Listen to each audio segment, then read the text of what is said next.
வசனம் மழை போல் பெய்திறங்கும், சத்தியம் மலர் போல் இதழ் விரியும். சத்தியம் சத்தியமே, சத்தியம் சத்தியமே, சத்தியம் சத்தியமே, சத்தியம் சத்தியமே.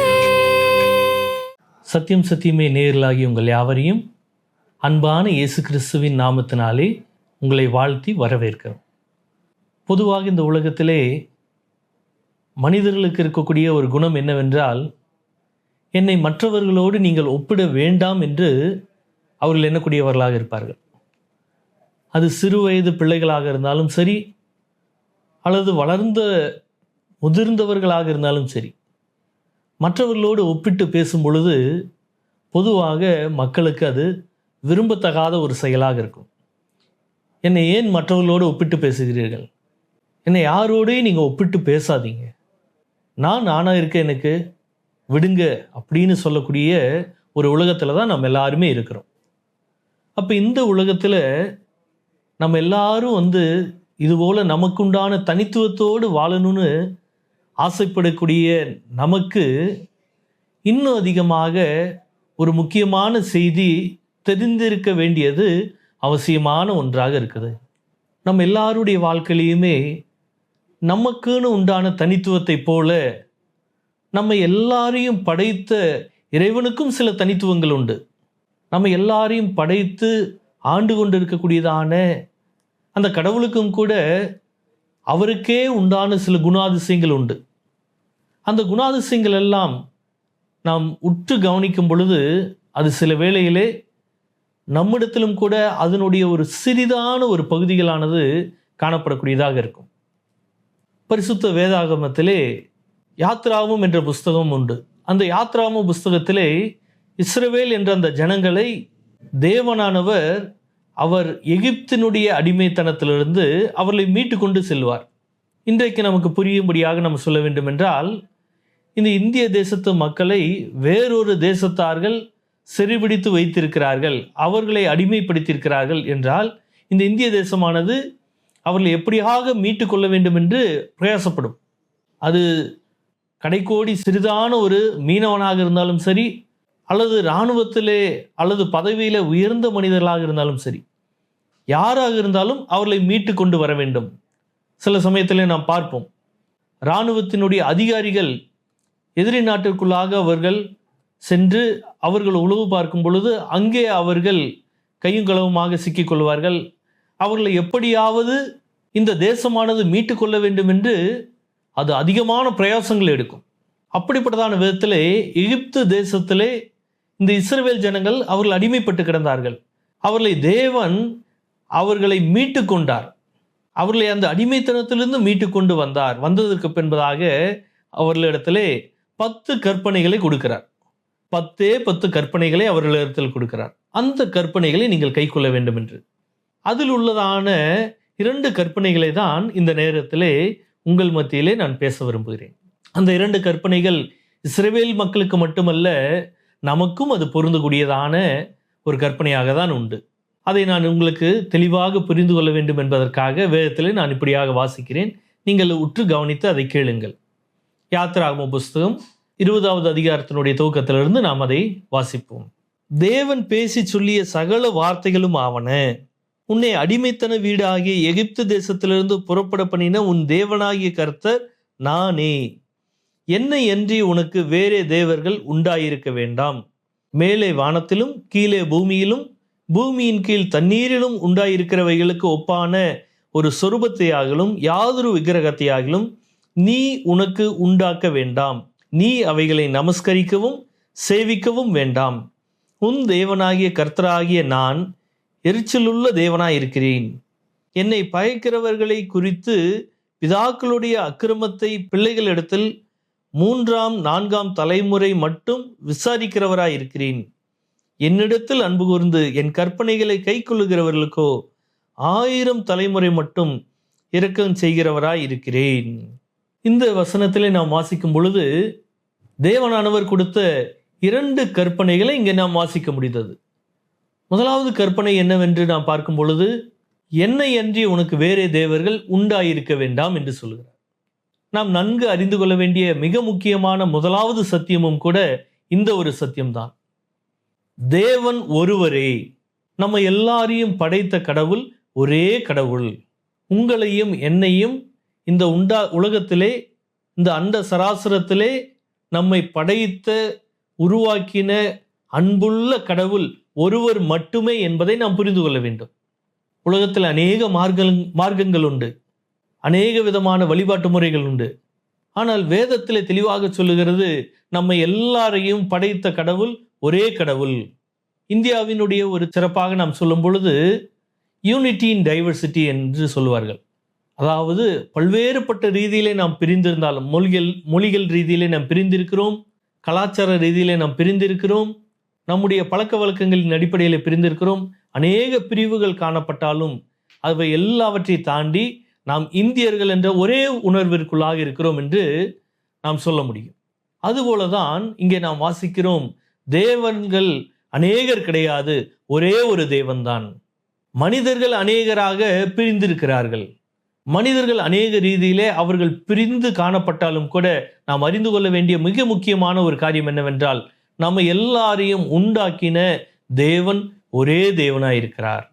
என்னை அன்றி உங்களுக்கு வேறே தேவர்கள் உண்டாயிருக்க வேண்டாம், நான் ஒருவனே தேவனாயிருக்கிறேன் என்று பரிசுத்த வேதாகமத்தின் மூலமாக உங்களையும் என்னையும் படைத்த கடவுள் அவர் சொல்லக்கூடியவராயிருக்கிறார். மனிதன் இன்று செய்யக்கூடிய காரியங்கள் எல்லாம் இந்த வேதத்திற்கு எதிரானதாக இருக்கிறது, கடவுளுக்கு எதிரானதாக இருக்கிறது. மனிதன் என்ன செய்கிறான்?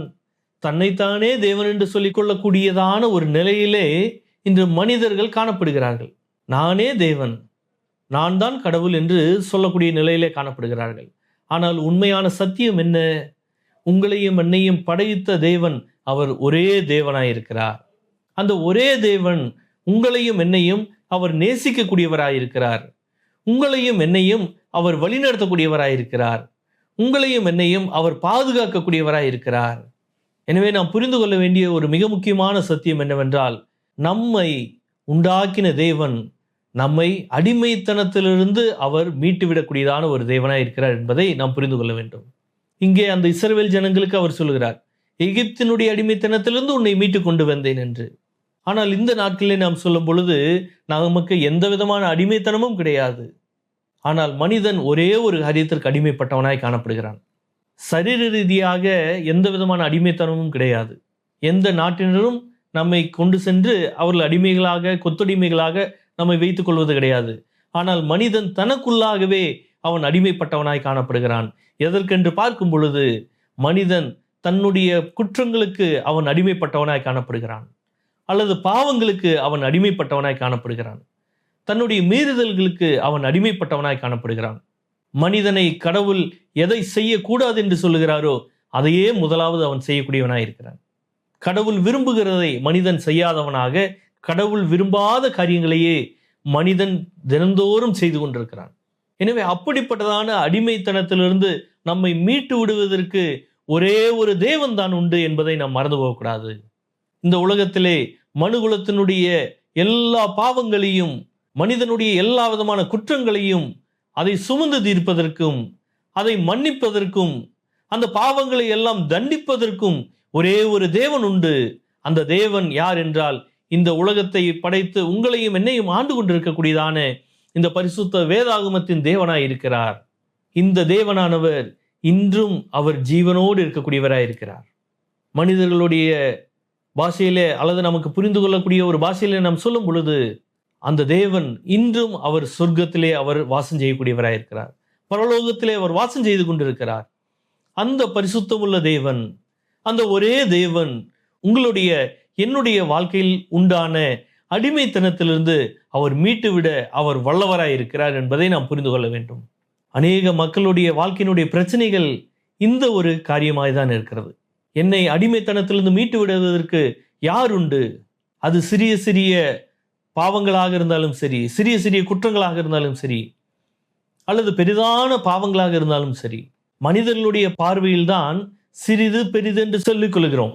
ஆனால் நம்மை படைத்த கடவுளினுடைய பார்வையிலே பார்க்கும் பொழுது சிறிது பெரிது என்ற எந்த விதமான பாகுபாடும் அல்ல. தேவன் சொல்லக்கூடிய ஒரே காரியம் அது பாவம்.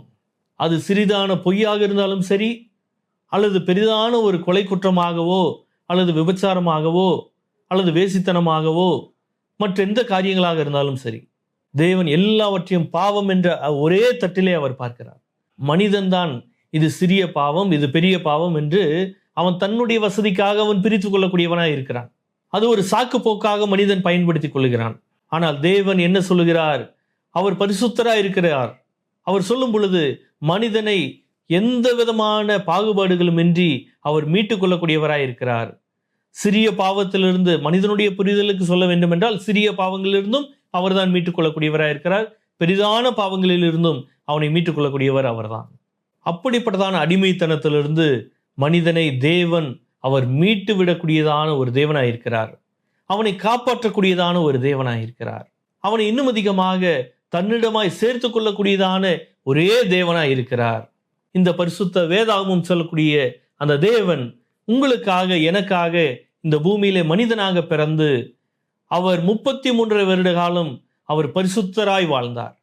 அந்த பரிசுத்தமாக வாழ்ந்த தேவனானவர் அவர் உங்களுடைய என்னுடைய பாவங்களையும் உங்களுடைய என்னுடைய குற்றங்களையும் அவர் தன்மேல் ஏற்றுக்கொண்டவராக, உங்களுக்கு பதிலாக, எனக்கு பதிலாக அவர் அந்த தண்டனைகளை அவர் ஏற்றுக்கொண்டார். இந்த நேரத்தில் உங்களிடத்தில் சொல்ல விரும்புகிற ஒரே காரியம் இதுதான். நம்மை மீட்டு விடக்கூடியதான ஒரே ஒரு தேவன் உண்டு. நாம் வேறு எங்கு சென்றாலும் நம்முடைய பாவங்களை நாம் எங்கும் கழுவ முடியாது. நம்முடைய பாவங்களிலிருந்து நாம் விடுபட வேண்டும் என்றால் இயேசு ஒருவரை தவிர வேறு எந்த வழியும் கிடையாது. பரிசுத்த வேதாகமம் தெளிவாக சொல்லுகிறது, இயேசு ஒருவரே வழியாயிருக்கிறார். நானே வழியும் ஜீவனுமாயிருக்கிறேன் என்று. நானே வழி, இயேசு மட்டுமே வழியாயிருக்கிறார். அந்த இயேசு மட்டுமே உங்களுடைய என்னுடைய பாவங்களை அவர் போக்க முடியும். அவர் ஒருவரே தேவனாயிருக்கிறார் என்பதை நாம் புரிந்து கொள்ள வேண்டும். இரண்டாவதாக, உங்களுடைய வாழ்க்கையிலே நீங்கள் அறிந்து கொள்ள வேண்டிய ஒரு மிக முக்கியமான காரியம் என்ன? இந்த பகுதியிலே நாம் வாசித்தோம், என்னை அன்றி உனக்கு வேறே தேவர்கள் உண்டாயிருக்க வேண்டாம் என்று சொன்ன அந்த தேவனானவர் என்ன சொல்லுகிறார்? எந்த ஒரு காரியத்தையும் என்னோடு ஒப்பிடாதே. வானத்தின் கீழும் பூமியின் மேலும் பூமியின் கீழுண்டான எந்த ஒரு காரியத்தையும் என்னோடு ஒப்பிட வேண்டாம். ஒப்புமை இல்லாத தேவனாய் நான் இருக்கிறேன் என்று அவர் சொல்லக்கூடியவராய் இருக்கிறார். முதலாவது, அவர் ஒருவரே தேவன் என்று சொன்னார். இரண்டாவதாக அவர் சொல்லும் பொழுது, நான் ஒப்புமை இல்லாத தேவன், என்னை எதோடும் ஒப்பிடாதே. மனிதன் செய்யக்கூடிய காரியம் என்ன? இந்த ஒரு கற்பனையும் அவன் மீறக்கூடியவனாயிருக்கிறான். மனிதன் கடவுளை மற்ற எந்த ஒரு காரியத்தோடும் மனிதன் ஒப்புமைப்படுத்தக்கூடியவனாயிருக்கிறான். காண்கின்ற எல்லாவற்றோடும் மனிதன் ஒப்புமைப்படுத்துகிறான். பொதுவாக பழமொழி என்ன சொல்லுவார்கள்? இறைவன் தூணிலும் இருப்பான், துரும்பிலும் இருப்பான். அதனுடைய பொருளை மனிதர்கள் தவறாக புரிந்து கொண்டார்கள். தூணிலும் இருப்பான், துரும்பிலும் இருப்பான் என்று சொன்னது நிமித்தமாக மனிதர்கள் தூணையும் துரும்பையும் பிடித்து கொண்டு அதை வணங்கக்கூடியவர்களாக இருக்கிறார்கள். ஆனால் உண்மையிலே உங்களையும் என்னையும் படைத்த கடவுள் அவர் தூணிலும் துரும்பிலும் இருக்கிறார் என்று சொல்லும் பொழுது அதனுடைய பொருள் என்னவென்றால், அவர் எங்கும் நிறைந்திருக்கிறார் என்றுதான் அதனுடைய பொருள். தூணையும் துரும்பையும் நாம் பிடித்துக்கொண்டு நாம் வணங்க வேண்டிய அவசியம் கிடையாது. அவர் எங்கும் நிறைந்திருக்கிறார்.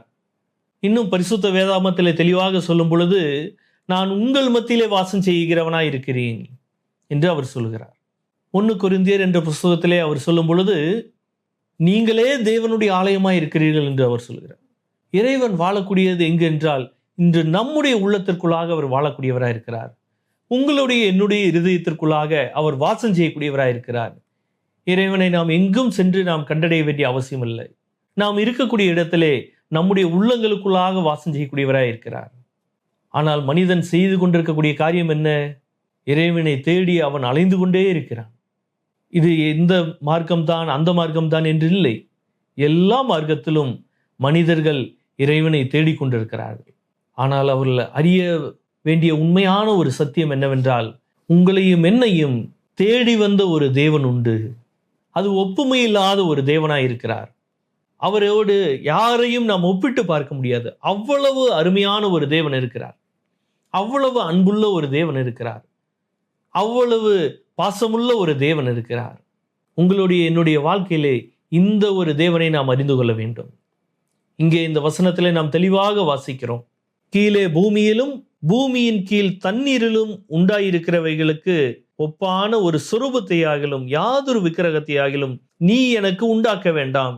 நீ அவைகளை நமஸ்கரிக்கவும் சேவிக்கவும் வேண்டாம். உன் கர்த்தராகிய நான் எரிச்சலுள்ள தேவனாயிருந்து என்னை பகைக்கிறவர்களை குறித்து பிதாக்களுடைய அக்கிரமங்களை பிள்ளைகளிடத்தில் 3ஆம் 4ஆம் தலைமுறை மட்டும் விசாரிக்கிறவராயிருக்கிறேன். என்னிடத்தில் அன்பு கூர்ந்து என் கற்பனைகளை கை கொள்ளுகிறவர்களுக்கோ 1000 தலைமுறை மட்டும் இரக்கம் செய்கிறவனாயிருக்கிறேன். தேவன் தெளிவாக சொல்கிறார், வானத்திலும் பூமியிலும் பூமியின் கீழ் தண்ணீரிலும் எதோடும் என்னை ஒப்பிடாதீர்கள். பூமியில் உள்ள எந்த மிருகத்தோடும் என்னை ஒப்பிடாதீர்கள். நான் அந்த மிருகத்தை போல அல்ல. வானத்திலே பறக்கக்கூடியதான எதோடும் என்னை ஒப்பிடாதீர்கள். அல்லது வானத்திலே நீங்க காணக்கூடியதான சூரியனோ சந்திரனோ நட்சத்திரங்களோ அதோடு என்னை ஒப்பிடாதீர்கள். அவை எல்லாம் என்னால் சிருஷ்டிக்கப்பட்ட சிருஷ்டிப்புகள், படைப்புகள். அந்த படைப்புகளை ஒருபோதும் நாம் வணங்கக்கூடாது. படைப்பாளி ஆகிய அந்த ஒரே தேவனை தான் நாம் வணங்க வேண்டும் என்று தெளிவாக பரிசுத்த வேதாகமும் சொல்லுகிறது. இது எல்லா மனிதர்களுக்கும் பொருந்தக்கூடியது. இது ஒரு மார்க்கத்தை சார்ந்தவர்களுக்கு மற்றவர்களுக்கு அல்ல என்று கிடையாது. பொதுவாக மனிதனுக்கு கடவுள் கொடுத்த ஒரு கட்டளை, என்னை இந்த உலகத்திலே எதோடும் ஒப்பிட்டு நான் அப்படியாக இருக்கிறேன் என்று நீங்கள் எண்ணிக்கொள்ள வேண்டாம்.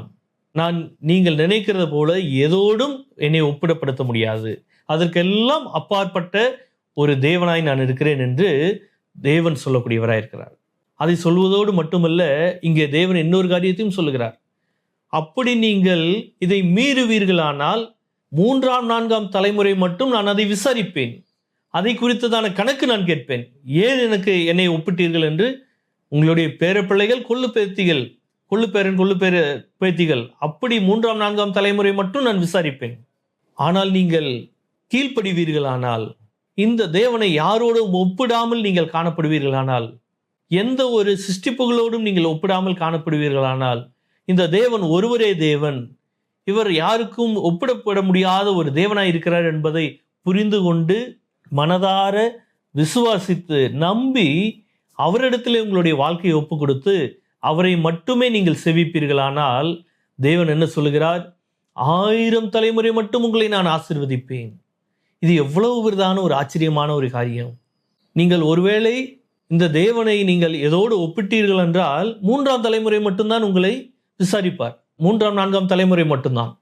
ஆனால் நீங்கள் கீழ்ப்படிவீர்களானால், இந்த தேவனை யாரோடும் ஒப்பிடாதிருப்பீர்களானால் 1000 தலைமுறை மட்டும் உங்களை ஆசீர்வதிக்கக்கூடிய தேவனாய் இருக்கிறார். 1000 தலைமுறை மட்டும் உங்களுக்கு இரக்கம் செய்யக்கூடிய தேவனாய் இருக்கிறார். 1000 தலைமுறைகள் உங்களுடைய கரங்களிலே இந்த நாளிலே உண்டு. நாம் உயிரோடு இருக்கக்கூடிய நாட்களிலே அதிகபட்சம் நாம் 2ஆம் 3ஆம் தலைமுறைகளை நாம் பார்க்கக்கூடியவர்களாக இருப்போம். நாம் வாழக்கூடிய இந்த தலைமுறைகளுக்கு முன்பதாக இருந்த சந்ததிகள், அதாவது நம்முடைய கொள்ளு தாத்தா பாட்டிகள், அவர்கள் இருந்த அந்த தலைமுறைகளிலே அவர்கள் 4ஆம் தலைமுறைகள் எல்லாம் கூட பார்த்தார்கள். ஆனால் இந்த நாட்களிலே பார்ப்பது மிகவும் அரிதான ஒரு காரியமாக இருக்கிறது. ஆனால் தேவன் என்ன சொல்லுகிறார்? 1000 தலைமுறை மட்டும் உங்களை நான் ஆசீர்வதிப்பேன். என்னை நீங்கள் ஒப்பிடாது இருப்பீர்களானால். தேவன் அநேக காரியங்களை அவர் ஒரு கண்டிஷனோடு அவர் வைக்கிறார். நீங்கள் இப்படி செய்தால் நான் உங்களுக்கு எப்படி செய்ய காணப்படுவேன். நீங்கள் செய்யாதிருப்பீர்களானால் நான் உங்களிடத்திலே இதை நான் செய்ய மாட்டேன். எனவே அப்படிப்பட்டதான ஒரு கண்டிஷனோடு கூட, ஒரு நிபந்தனையோடு கூட தேவன் இங்கே வைக்கிறார். என்னை நீங்கள் ஒப்பிட்டீர்கள் என்றால் நான் 3ஆம் 4ஆம் தலைமுறை மட்டும் விசாரிப்பேன். ஆனால் ஒப்பிடாது இருப்பீர்களானால் நான் 1000 தலைமுறை மட்டும் ஆசீர்வதிப்பேன். இன்று மனிதர்களுக்கு உண்டான மிகப்பெரிய பிரச்சனை இதுதான். மனிதர்கள் எல்லாவற்றையும் ஒப்பிட்டு பார்த்து கடைசியாக கடவுளையும் அவர்கள் ஒப்பிட்டு பார்க்கக்கூடியவர்களாக இருக்கிறார்கள். அவர்கள் கடவுளையும் விட்டு வைக்கவில்லை. கடவுளையும் அவர்கள் ஒப்பிடுகிறார்கள். நாம் கண்ணுக்கு தெரியாத அமீபா, அது மைக்ரோஸ்கோப் என்ற அந்த கருவியில மட்டும் தெரிவதனால் மட்டும்தான் அதை நாம் ஒப்பிடாமல் காணப்படுகிறோம். இல்லை என்றால் அதையும் மனிதன் ஒப்பிட்டு கடவுள் இதை போல் இருக்கிறான் என்று சொல்லுவதற்கு அது எந்த விதத்திலும் ஆச்சரியம் அல்ல. அது நேரடியாக நம்முடைய கண்களுக்கு தெரியுமானால் கடவுளாக மனிதன் அதையும் வணங்கக்கூடியவனாக இருக்கு. ஆனால் தேவன் தெளிவாக சொல்லுகிறார், என்னை நீங்கள் ஒப்பிடாதீர்கள். எனவே இந்த தேவனை நாம் நன்கு புரிந்து கொள்ள வேண்டும். தேவன் என்பவர் அவர் ஆராதிக்கப்படக்கூடியவர். அந்த ஆராதிக்கப்படக்கூடிய தேவனானவர் அவர் ஒருவரே தேவனாய் இருக்கிறார் என்பதை நாம் புரிந்து கொள்ள வேண்டும். அதை தான் நம்ம இங்கே வாசிக்கிறோம். நீங்கள் சேவிக்கவும் வணங்கவும் வேண்டாம். ஆனால் நீங்கள் சேவிக்கவும் வணங்க வேண்டிய தேவன் எப்படிப்பட்டவர் என்பதை அவர் சொல்லுகிறார். நீங்கள் ஆராதிக்கப்படக்கூடிய தேவன் எப்படிப்பட்டவராயிருக்கிறார் என்பதை அவர் தெளிவாக சொல்லுகிறார். நான் ஒருவரே தேவனாயிருக்கிறேன் என்று. இரண்டாவதாக, நான் ஒப்புமை இல்லாத தேவனாயிருக்கிறேன். என்னை எதோடும் நீங்கள் ஒப்பிட்டு பார்க்க முடியாது. அப்படிப்பட்டதான தேவனை நாம் இன்னும் அதிகமாக உள்ளத்தின் ஆழத்திலே நாம் விசுவாசிக்க வேண்டும், நம்ப வேண்டும். அவர் ஏன் ஒப்பிடப்பட முடியாத தேவன் என்றால், அவர் உங்களுடைய பாவங்களுக்காக, என்னுடைய பாவங்களுக்காக, நாம் செய்த எல்லா குற்றங்களையும் அவர் சுமந்து கொண்டவராக, நம்முடைய பாவங்களுக்காக அவர் சிலுவையிலே தன்னுடைய உயிரையே கொடுத்தார். அவர் உயிர் கொடுத்து மீண்டும் 3ஆம் நாளிலே உயிரோடு எழுந்தார். இது வரலாற்று உண்மை. இதை யாரும் மறுக்க முடியாது. அப்படிப்பட்டதான ஒரு உண்மையான ஒரு தேவனாய் இருக்கக்கூடியவர் சொல்லக்கூடிய ஒரு காரியம், நான் உங்களை நேசிக்கூடியவனாய் இருக்கிறேன். நீங்கள் என்னை அன்றி வேறே தேவர்களை நீங்கள் உண்டாக்க வேண்டாம். என்னை மற்ற எதோடும் நீங்கள் ஒப்பிடாதீர்கள். நான் ஒருவரே தேவனாயிருக்கிறேன். இந்த நாளிலும் கூட அந்த உயிர் தெழுந்த இயேசு கிறிஸ்துவானவர் நிச்சயமாக உங்களுடைய வாழ்க்கையிலும் கூட அவர் இந்த வெளிச்சத்தை தருவாராக. அவர் ஒப்புமைப்படுத்த முடியாத ஒரு தேவன். இந்த இயேசு கிறிஸ்துவானவர் மீண்டும் ஒரு நாள் வரப்போகிறார். பரிசுத்த வேதாகமத்திலே தெளிவாக எழுதப்பட்டிருக்கிறது. அவர் எப்படி பரலோகத்திற்கு எடுத்துக்கொள்ளப்பட்டாரோ அதே போல் மீண்டும் ஒரு நாள் வரப்போகிறார். ஆனால் வரும்பொழுது திரும்பவுமாக மனிதனுடைய குற்றங்களை ஏற்றுக்கொள்வதற்காக அல்ல, மாறாக மனிதன் செய்த குற்றங்களுக்கு அவர் தண்டனை கொடுக்க வருகிறார். அப்படிப்பட்டதான தண்டனையிலிருந்து நாம் தப்பித்துக் கொள்ள வேண்டும் என்றால், இந்த இயேசு கிறிஸ்துவானவர் உங்களுடைய என்னுடைய பாவங்களுக்காக அவர் மரித்தார் என்பதை நாம் ஒப்புக்கொள்ள வேண்டும். அவர் உங்களுடைய என்னுடைய பாவங்களை அவர் மன்னித்திருக்கிறார் என்பதை நாம் முழு மனதோடு நம்பி அவரிடத்திலே நம்முடைய வாழ்க்கையை ஒப்பு கொடுத்து, இயேசுவே என்னுடைய பாவத்தை மன்னியும், என்னுடைய அக்கிரமங்களை மன்னியும், என்னுடைய குற்றங்களை மன்னியும். நான் இன்று முதல் இதோ நான் பரிசுத்தமாக நான் வாழ விரும்புகிறேன். நான் எந்த விதமான குற்றமும் செய்யாதவனாய் நான் வாழ விரும்புகிறேன். என்னை இன்னும் அதிகமாக உடைய பிள்ளையாக மாற்றும் என்று நீங்கள் கேட்பீர்களானால், நிச்சயம் இந்த இயேசு கிறிஸ்துவானவர் உங்களுடைய வாழ்க்கையிலும் அந்த சமாதானத்தை தர வல்லவராயிருக்கிறார். எனவே இந்த தேவனானவர் அவர் சேவிக்கப்படக்கூடியவர், ஆராதிக்கப்படக்கூடியவர். ஏனென்றால் 2 காரணங்கள். அவர் ஒருவரே தேவனாயிருக்கிறார் என்பதனால் அவர் சேவிக்கப்படக்கூடியவர், ஆராதிக்கப்படக்கூடியவர். இரண்டாவது, அவர் ஒப்புமை இல்லாத தேவனாயிருப்பதனால் அவர் ஆராதிக்கப்படக்கூடியவராயிருக்கிறார். இந்த தேவன் தாமே உங்களை இன்னும் அதிகமாக ஆசீர்வதித்து வழிநடத்துவாராக. தேவனுடைய நாமம் மட்டும் மகிமைப்படுவதாக. ஆமீன். சத்யம் சத்யமே, சத்யம் சத்யமே.